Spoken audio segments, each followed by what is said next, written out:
Bangladesh wobbled, India roared, and Shubman Gill stole the show under the Dubai floodlights. India's Champions Trophy campaign got to a flying start as they brushed aside Bangladesh with a clinical 6-wicket win, setting the stage for their much-awaited clash against Pakistan. Bangladesh's survival battle put into bat. Bangladesh's top order was a nightmare start. The Indian pacers came out on top, breathing fire with Mohammad Shami proving once again why he's the deadliest bowler in world cricket. He tore through the Tigers' top order, reducing them to a miserable 35 for 5 in just 9 overs. But just when it looked like Bangladesh would crumble completely, Tawheed Hridoy and Zakir Ali stepped up with a heroic fight back.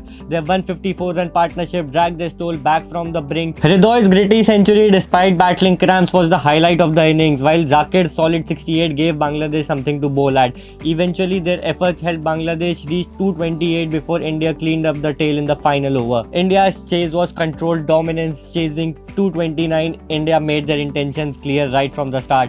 Captain Rohit Sharma in his signature style played some eye-catching strokes, smashing 41 of just 38 balls before departing. In the process, he crossed a major milestone, surpassing 11,000 runs in ODI. With India cruising at 69 for 1, a slight stutter saw Virat Kohli and Shreyas Iyer depart quickly, momentarily raising Bangladesh's hopes. But Shubman Gill had other plans. The young opener stood tall under pressure, playing a masterful innings, brightening up his 8th ODI century with elegance and composure. As the match neared its end, KL Rahul joined the party, playing the perfect supporting role, and when the winning runs came, it was pure Bollywood drama. Rahul, finishing in style, was a towering 6 over long on, sealing a 6-wicket victory with 21 balls to spare. So what's next for Bangladesh? Hridoy's knock was a silver lining, but their batting collapse early cost them dearly. They'll need to regroup before facing New Zealand. For India, Gill's century and Shami's fairy spell were massive positives, but now the focus shifts to biggest battle of them all, India versus Pakistan in Dubai on 23rd February. This Champions Trophy is just getting started, and if tonight was any indication, we are in for a roller coaster ride.